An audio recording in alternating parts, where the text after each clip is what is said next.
What? What the? Okay, I didn't see that. What?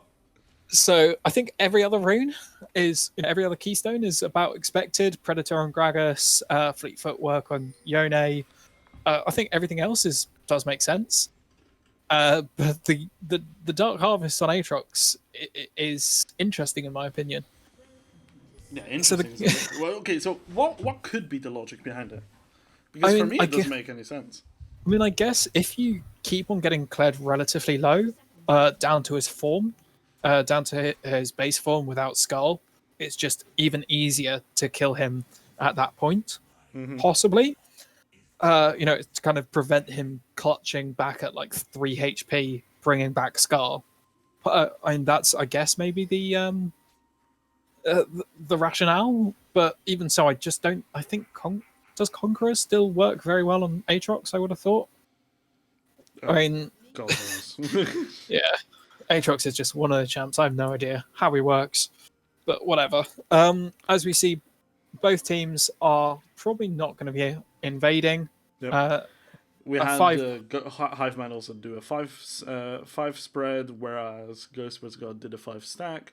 Hive Mind did get some wards on the top side in the river, as well as Diana then reset and got herself that like UAV thing that Yeah, removes wards. the Oracle ward. Yes, that thing. So, which lanes have better pressure in the early game? I feel like surely, right? Surely Kled with Conqueror has pressure. And I, then. yeah, I think it's probably.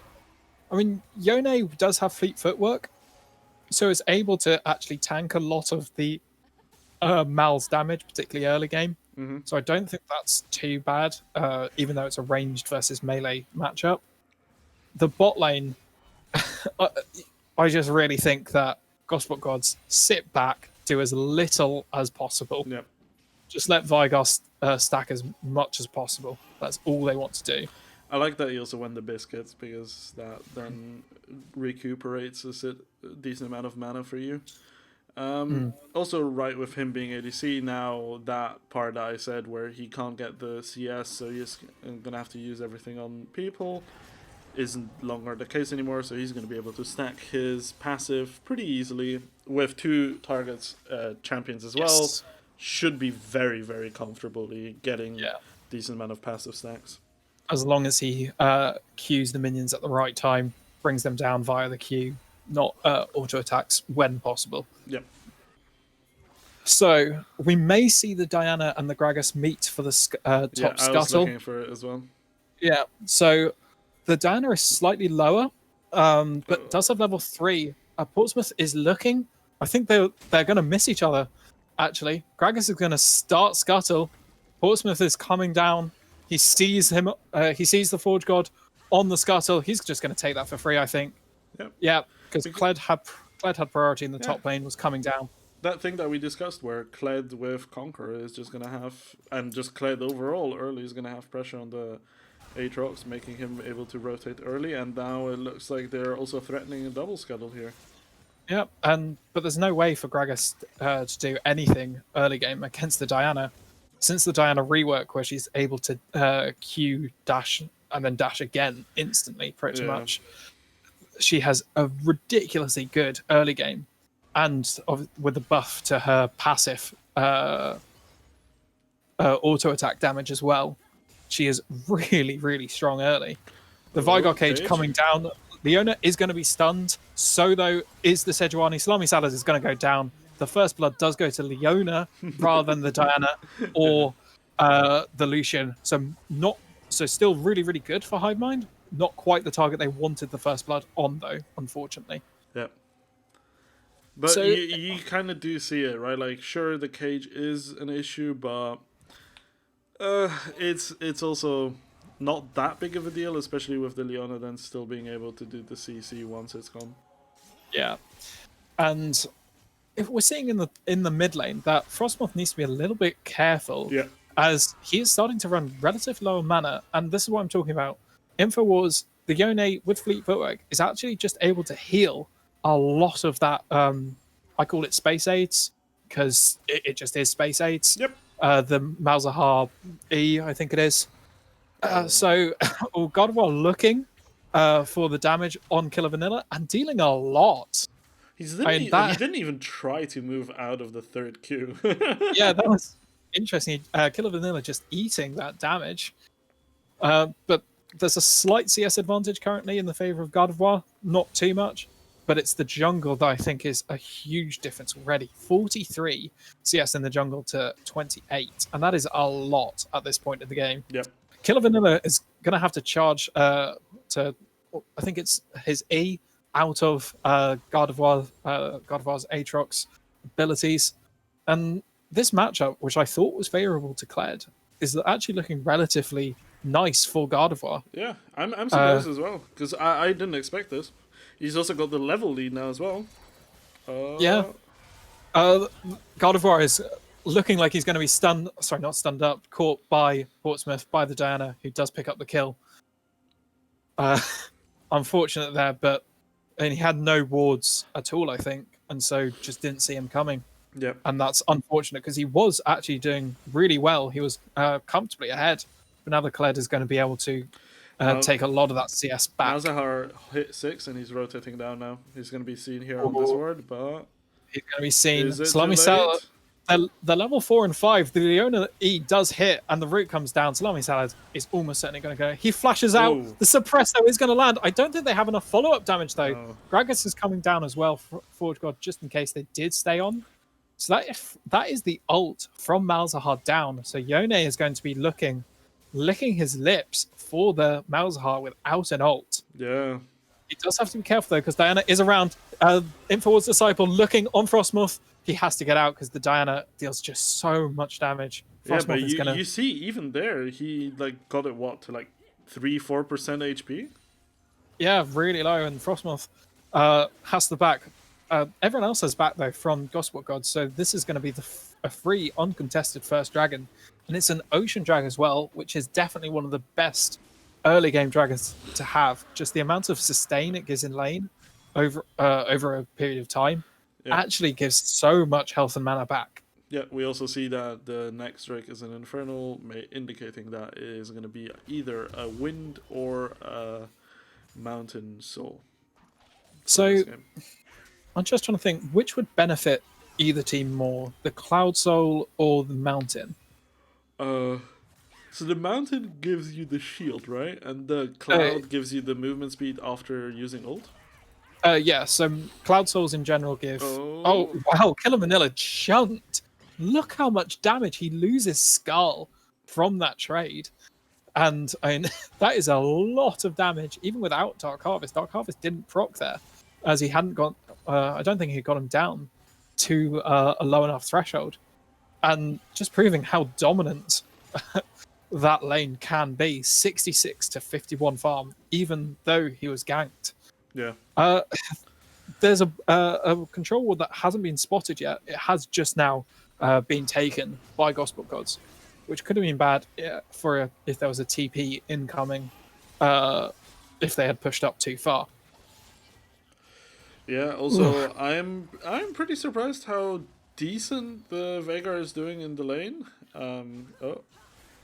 God of War has to be super careful here. He's going to get caught out by Portsmouth. The ult from the Forge God is maybe just going to be enough, not quite. Portsmouth just staying alive, and Aatrox goes down again, unfortunately. Even though he's got a 20 CS lead, but it's just really unfortunate that he's getting ganked, and the follow-up wasn't quite there from Gragas, unfortunately. Yeah, he is getting a CS lead, but I mean, Oh, sorry. No, that's all right. Yeah, I mean, he maybe has a 10 CS lead, well, a bit more, but like roughly that. But he's 2 deaths, and Kled is 1 kill, 1 assist. So even if you're behind a little bit in CS, you're decently fine. And now you're also going to be pressuring that plating here. Oh, as we see. Yep. Oh, that's a little bit too far from Salami Salad. He thought he may have been able to just get a little bit of damage off, but he was actually inside the turret when he did that, which just meant the stun, the CC chain that came out from Leona, and Leona's ult solar flare slowing at the end just meant he took way too much damage. Yeah. Really, like, it started out really nicely for Gosport Gods, that trade. Leona flash-ing, but I don't think they have enough damage. They do, because Diana decides, no, you're dead. It's a 1-for-1. It's a 1-for-1 though, which isn't too bad. And now Kled is going to engage onto Gardevoir. Killer Vanilla. I don't think he wins this though.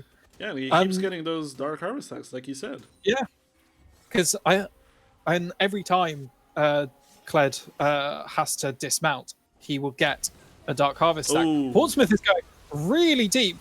Gragas has to flash out, but that is the ultimate traded for the flash. Definitely. Gragas actually didn't flash out. Diana flashed.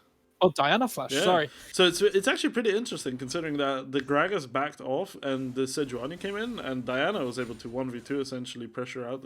She just decided not to further try and go for it. What I want to go and look is, okay, 60 stacks. It's all right. I'm just more impressed though by this domination in terms of CS in the top lane. That is 88 to 62 and 2 turret platings. That is a lot of gold. Yeah, he's even making with up those for stats. that. And the overall gold difference though is definitely in the favor of Hive Mind. 18.3 versus 16.2 K gold with a dragon as well. A lot of that has to do with the kills and then also the very significant lead in the jungle. Where you have, I mean, we didn't say this before, but just look at this. This is a level 6 Gragas versus a level 9 Diana. That's a 3 level difference. Now 2, but like... That's a full 2 levels. Like, that is ridiculous at this point in the game. But the Vigar has to be careful. He can make decent trades, but if Leona and Lucian go in, it's really dangerous for the Vigar, I think. Oh, absolutely. Especially if he's flashless. Like, a flashless Veigar has to change the way he plays very, very substantially. Well, essentially, has to change his way substantially just because he's just extremely squishy and his mobility is questionable at best. In the mid lane, we're definitely seeing the Yone getting the better of Malzahar currently. 20 CS lead, both 0-0-0. But you just think, in the late game, the Yone will have QSS and will just be able to destroy the Malzahar if played correctly. It's just, at this point in time, he doesn't have QSS, so he can't just all in. And right now, the Diana is a very scary prospect, and the Diana is invading. They are looking for the Gragas. They are looking for the red buff.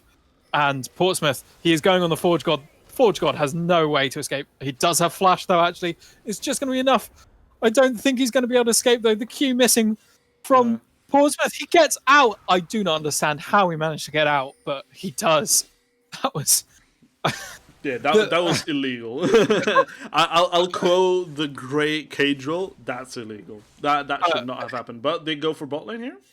Yeah, they go do for... get spotted. That one shows it. The fact that he got out there is huge, even though he has to lose the red buff and will probably most likely lose the Infernal Dragon.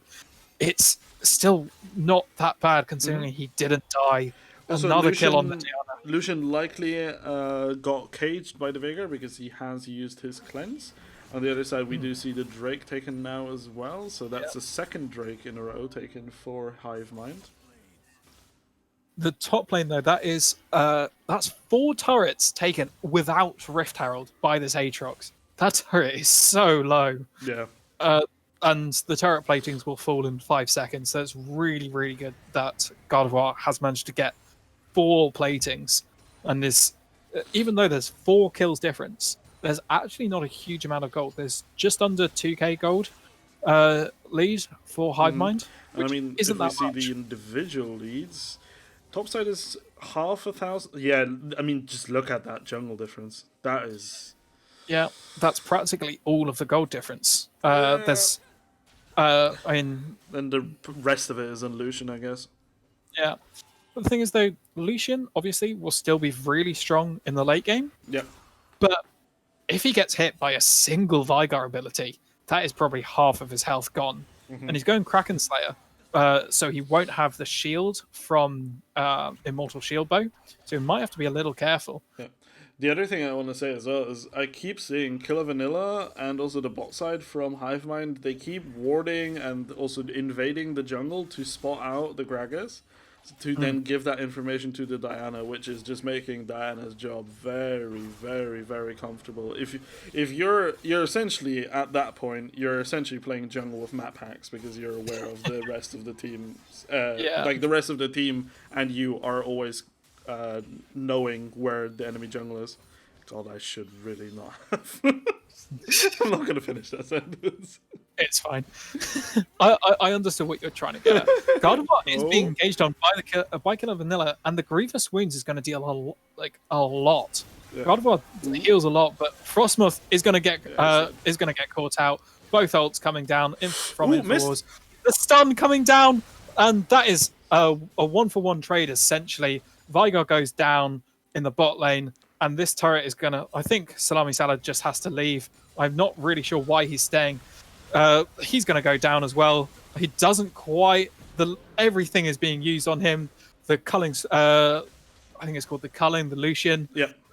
Ultimate coming down as well. So, the ult from Diana, everything being used. And so, despite all of the damage done in the to the turret top lane by Gardevoir, the first turret does go the way of Hivemind. Wow, they don't get the mid. Wow, okay. They don't quite get that, but the Rift Herald. Yeah. So the trade in mid lane for bot lane does result in the Rift Herald going the way of Gosport Gods. Yeah, and also I want to point out as well, the thing happened that you prophesied that would happen. Leona's past 6, even if she doesn't hit the E, the Veigar is not out of trouble. He's just like, well, I guess you're just gonna ult me and I'm still gonna die.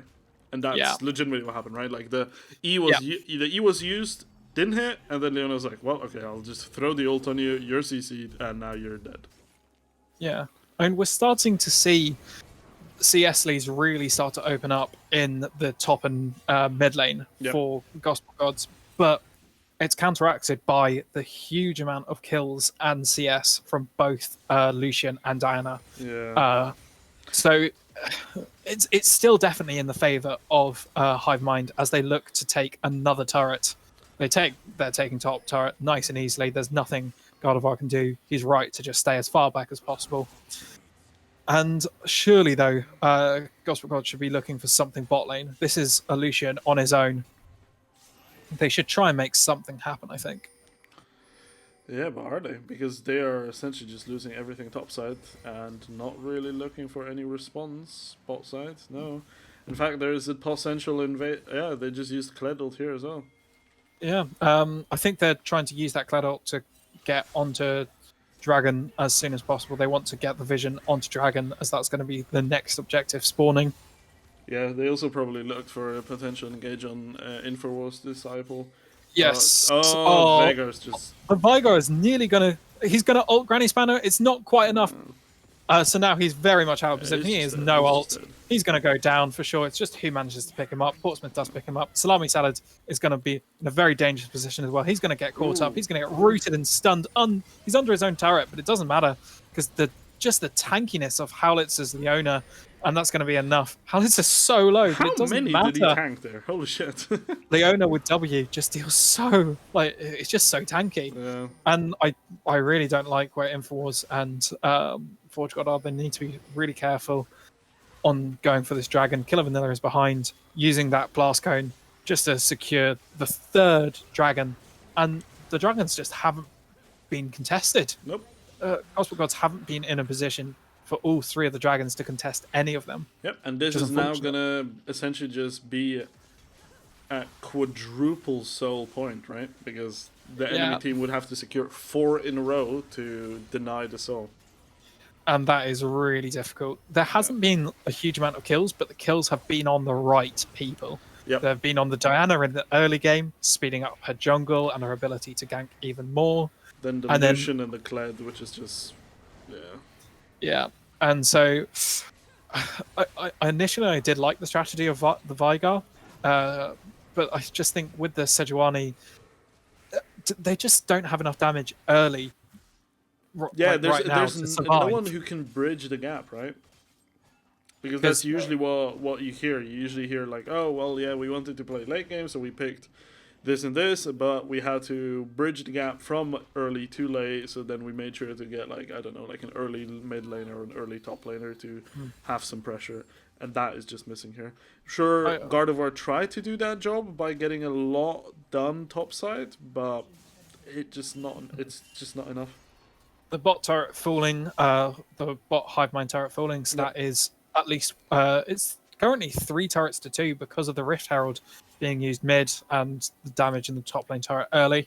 So it's still relatively close, I think, but the looming threat of those dragons is going to really turn the game.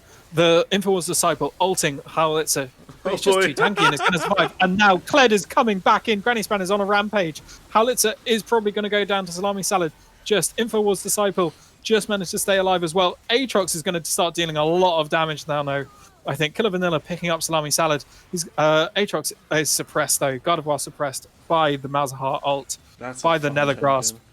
And this is the thing, that the re-engage from Hivemind is so good. You've got the Kled ult, and you've got Diana coming from the wings, just deleting people. They could actually look for the Baron. I think they can. 3 members of GSG. Yeah, 3 members of GSG are down. And, I mean, it's Veigar Yone. Yone definitely doesn't have ult. Yeah, it's free Baron. Also, it was very interesting that in that engage, yes, the counter engage was good, but also I think Forge God got a bit debated by his own mid laner on the Yone, because Yone went in and they kept going, and then I mean his like that thing timed out, so he got pulled back, and then the Gragas was like, well, I'm looking at 4 people and there's no one with me, so yeah, I'm just dead. Yeah, it was also, I think, just unfortunate that Yone only managed to get the Leona in his ults. It's really not the one you want to be dragging into the ult. You want to be the Lucian, the Diana, and just bursting them down, not the tankiest member of the team. Oh, Portsmouth. Surely. He's the chunk from Night Harvester, and that's a 3-0 with 184 CS in the jungle. That is just a huge amount in the jungle. Yep. I mean, he's 3rd highest CS in the game. He is absolutely dominating right now, and there isn't really anything that GSG can do. Salami Salad is looking for an engage on the Diana. He's going to get stunned up, rooted up. The teleports come in. Salami Salad goes down. Veigar is going to go down. Robinson down as well to the Lucian. And this is looking, with Baron minions as well, like this turret could be the next target. Yeah, they could threaten the base here, the inhib turret. It is true, they just, GSG do not have the wave clear. Yeah, they also commit the Kled to bot side, so they're setting up a 1-3-1 actually, because the Malzahar is going top side. Portsmouth going as far in as he can. Zonya's Forge God is going to go down, I'm pretty sure. Granny Span is dominating. Gardevoir is just about going to pick up a kill. It actually went to Infowars, but that's a double kill under their own turret. Infowars is going to try and do something. Look at the damage coming out from the Lucian. The cleanse to get out of the Sejuani Glacial Prison. I don't think they want to fight this. Salami Salad is so low, and so is Infowars. In fact, he's down. The Veigar's going to try and get one, but he just doesn't have enough damage because Leona's just too tanky. And now the suppress comes down. Another stun comes down. That's another double kill. This is just kills after kills after kills. And GSG have nothing, unfortunately. Nope. And this is an ace. They might... I don't think they can quite end yet, but they are looking for another turret. Risky. Killer Vanilla is going to have his going to have Skullback, going to have his Cowardly Lizard. Gardevoir is going to pick up a huge kill. Look at the damage. I think he's gone Collector. That's why he was able to pop Leona there. Yeah. But the problem is going that build Collector Dustblade. You are so fragile. You have healing because you have just so much damage, but you are very, very fragile as a champion. As if the lead wasn't enough already, with over 11,000 gold lead in their favor. Now they're going to also secure the soul, which is going to make them just have a casual couple hundred HP shield, which, yeah, good luck popping that. along with I think it's about 12 armor and 15 magic resist with the double Mountain Drake buff as well. Yeah, that's So fun. just Kled is going to be even tankier. Leona is going to be practically unkillable when she uses W. Yeah, and I mean the already behind Veigar is now gonna do essentially insignificant damage because you already saw it one of the engages, right? I think he used ult on like a 10% HP Leona and she just survived, which should tell you how far behind he actually is. Yeah. And look at that. He's cracking her W barely with a combo of WE. Salami Salad, you don't want to be taking this trade. I really don't think. Portsmouth is a lot stronger than you. Salami Salad, unfortunately, he knows. He knows he made a mistake there. He thought he was tanky, but he's not. Nope. And they're going to look to break open the final turret. This is going to be 3 inhibs down. They don't have Baron minions, so they won't be able to siege as effectively, but I don't think it matters because they have a really good push, and they are Diana's in their base, just not even caring. Oh dear. This turret is almost certainly going to go down very soon. Portsmouth is currently on the wrong side, so he is now in the Veigar circle. He's going to flash out of it to go right back on the Veigar, though, who's picked up by Frostmoth. I really like that play. Really well done. Turret goes down. We have the spectator bugs. That does mean the game has